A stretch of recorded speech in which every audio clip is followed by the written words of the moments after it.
శ్రీకృష్ణ పరబ్రహ్మణే నమః. శ్రీ గురుభ్యో నమః. శ్రీమాత్రే నమః. శ్రీ గణేశాయ నమః.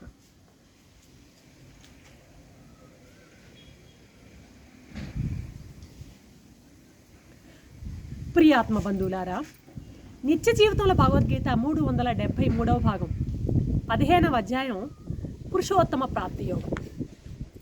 ఈ 10వ శ్లోకంలో కృష్ణ పరమాత్మ ఆత్మను తెలుసుకొనగల వారెవరో తెలుసుకోలేని వారెవరో చెప్తున్నారన్నమాట.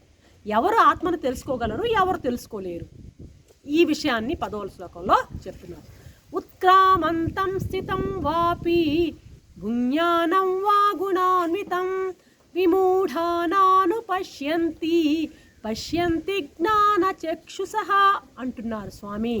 అర్జున, దేహాన్ని వదిలేటప్పుడు, దేహంలో నిలిచి ఉన్నప్పుడు, గుణాలకు బద్ధుడై విషయాలను అనుభవించేటప్పుడు ఎప్పుడూ కూడాను పరమాత్మ స్వరూపమే అయి ఉండి కూడా ఈ జీవుణ్ణి అజ్ఞానులు తెలుసుకోలేకున్నారు. పరమాత్మ స్వరూపమే అయి ఉన్నటువంటి జీవుణ్ణి అజ్ఞానులు తెలుసుకోలేరు. అంటే అజ్ఞానం అనేవాడు దేహంలో నిల్చున్నప్పుడు కానీ, గుణాలకు బద్దులైన విషయాలను అనుభవించేటప్పుడు కానీ ఎప్పుడు కూడా పరమాత్మ స్వరూపమే అయి ఉండి కూడా, అంటే సర్వకాల సర్వావస్థలందు తాను పరమాత్మ స్వరూపమే అయి ఉండి కూడా అజ్ఞానులు ఆ విషయాన్ని తెలుసుకోలేకున్నారు. అజ్ఞానులకు ఆ విషయం తెలియదు అంటున్నారు ఇక్కడ స్వామి అన్నమాట.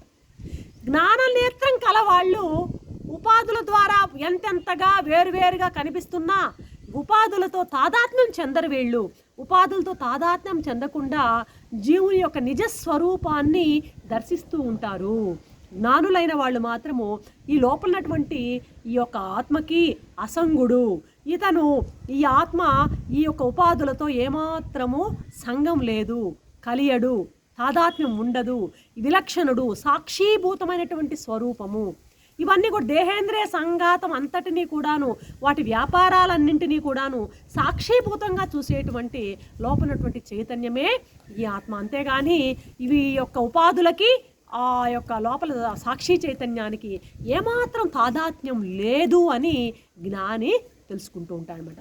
ఆత్మ యొక్క నిజ స్వరూపాన్ని దర్శిస్తూ ఉంటాడనమాట. అర్థమవుతుందా? ఇప్పుడు మామూలుగా మేఘాలు కదులుతూ ఉంటాయి ఆకాశంలో. మేఘాలు కదులుతూ ఉంటే సూర్యుడు కదిలినట్టు అనిపిస్తాడనమాట. ఇప్పుడు అమాయకుడైనటువంటి పసిబాలుడు, జ్ఞానం లేని వివేకం లేనటువంటి పసిబాలుడు ఏం చేస్తాడు? సూర్యుడు కదులుతున్నట్టు వాడు భావన చేస్తాడు. అదో సూర్యుడు కదులుతున్నాడు అంటాడు, చంద్రుడు కదులుతున్నాడు అంటాడు వాడు. అలాగే దృష్టి భ్రమతో అప్పుడు పక్క మనము చాలా మనందరికీ కూడాను అనుభవం అనమాట. రైల్వే స్టేషన్లో ఒక రైల్లో కూర్చోంటాము, పక్కన ఇంకో ట్రైన్ కదులుతూ ఉంటే మన ట్రైనే కదిలినట్టు ఉంటుందన్నమాట. ఈ దృష్టి భ్రమ కలిగినటువంటి పక్క రైలు కదులుతుంటే మన రైలు కదులుతున్నట్టు భ్రమిస్తాం అన్నమాట. అలాగా ఆత్మ అనాత్మ వివేకం లేనటువంటి ఆ వివేకహీనులు ఎవరైతే ఉన్నారో వాళ్ళు విషయాసక్తులైనటువంటి వాళ్ళు అన్నమాట.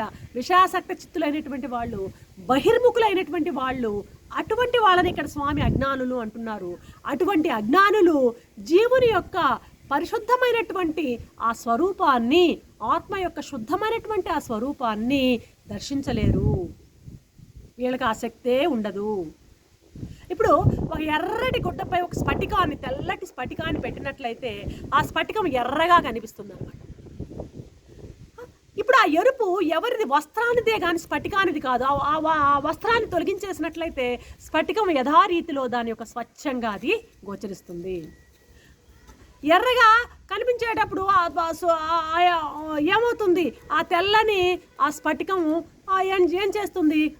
ఆ ఎర్రటి రంగులో కనపడుతూనే ఉంది. అది మామూలుగా ఆ ఎర్రటి బట్టపై ఉన్నప్పుడు కూడాను దాని స్వరూపంలో తెల్లగానే ఉండేది, కానీ దీని యొక్క తాదాత్మ్యంతో అది ఆ ఎరుపుదనం మనకి గోచరిస్తూ ఉంటుంది. కాబట్టి వివేకంతో వివేచించి తెలుసుకోలేనటువంటి మూఢులు ఏం చేస్తారంటే ఈ ధర్మాలన్నీ కూడాను, దేహధర్మాలని, ఇంద్రియ ధర్మాలని, మనోధర్మాలని, ప్రాణధర్మాలని అన్నిటినీ కూడాను ఆత్మయందు ఆరోపించేసి వాళ్ళు ఏం చేస్తుంటారన్నమాట, అజ్ఞానంతో భ్రమలో ఉంటారన్నమాట. అలా కాకుండా జ్ఞాననేత్రం కలిగిన మహానుభావులైతే వాళ్ళు ఏం చేస్తారంటే ఈ కంటితో ఎలాగైతే బాహ్య రూపాలని మనం తెలుసుకుంటున్నామో అలాగే జ్ఞాన నేత్రంతో ఆత్మ యొక్క స్వరూపాన్ని, పరమాత్మ యొక్క ఆ స్వరూపాన్ని వారు చక్కగా తెలుసుకోగలరు అర్జున అని చెప్పడమే స్వామి యొక్క ఉద్దేశం ఇక్కడ అన్నమాట. అజ్ఞానులకి ఈ శరీరం బంధకారకం అవుతుంది, జ్ఞానులకు ఈ శరీరమే ఆత్మప్రాప్తికి మోక్ష సిద్ధికి కారణమవుతుంది. మన ఏవ మనుష్యానాం కారణం బంధ మోక్షయో అంటారన్నమాట. మనసే బంధానికైనా కారణము, మోక్షానికైనా కారణం అన్నట్టు. అలాగే ఈ శరీరమే తో అజ్ఞానుడు ఇంకా అజ్ఞానంలో పడిపోతుంటాడు, జ్ఞాని దీనిని ఉపయోగించుకొని ఆత్మప్రాప్తిని పొందుతాడన్నమాట. ఇప్పుడు మామూలుగా 1000 మంది మూర్ఖుల మాట కంటే కూడాను ఒక జ్ఞాని మాట చాలా గొప్పది, అంతే కదా. మరి చూడండి, 1000 మంది గుడ్డివాళ్ళు వచ్చి సాక్ష్యం చెప్పినా ఆ సాక్ష్యం కంటే కన్నులుండేవాడు ఒక్కడు సాక్ష్యం చాలా గొప్పదిగా ఉంటుంది, అవునా కాదా. ఇప్పుడు ఒక తండ్రి కొడుకు ఇద్దరు ఒక అరణ్యంలో ఎక్కడో వెళ్తూ ఉన్నారట, ప్రయాణం అయ్యి వెళ్తూ వెళ్తూ మార్గ మధ్యంలో వాళ్ళు ఎక్కడికో చీకటి పడింది, పడుకున్నారు, ఆ చెట్టు కింద పడుకున్నారన్నమాట. ఆ పడుకుని ఉదయాన్నే సూర్యోదయం అవుతున్నప్పుడు తండ్రి ముందుగా లేచాడు. లేచి అబ్బాయి సూర్యుడు ఉదిస్తున్నాడు, లే అబ్బాయి లే లే, సూర్యుడు పొడుస్తున్నాడు, లే అబ్బాయి అని చెప్తూ ఉన్నాడు అనమాట. ఆ చెట్టుపై ఒక గుడ్లగూబ తన సంతానంతో గూటిలో ఉందన్నమాట. ఆ చిన్ని చిన్ని గుడ్లగూబ పిల్లలు అమ్మని, వాటికి అర్థం కాలేదు, అమ్మ అమ్మ ఏంటే సూర్యుడేంటి, సూర్యుడంటే ఎవరే, ఉడుస్తున్నాడు అంటున్నారే, సూర్యుడు పడవడం అంటే ఏందే అని ఆ పిల్లలు ఆ గుడ్లగూబని అడిగాయట. ఆ గుడ్లగూబ ఏమంటుంది, పోపో బాగా చెప్పాలే, మనకు తెలియంది ఏముంది, సూర్యుడు లేడు, పడవడం లేదు, ఏం లేదు, అంతా ఒట్టిదే, వాళ్ళేదో పిచ్చి మాటలు మాట్లాడుతున్నారు, పట్టించుకోకు అన్నదట గుడ్లగూబ. అంటే ఏంటి, అజ్ఞానుల అనుభవాలు ఇట్లా ఉంటాయి అని చెప్పడానికే ఈ కథ అన్నమాట.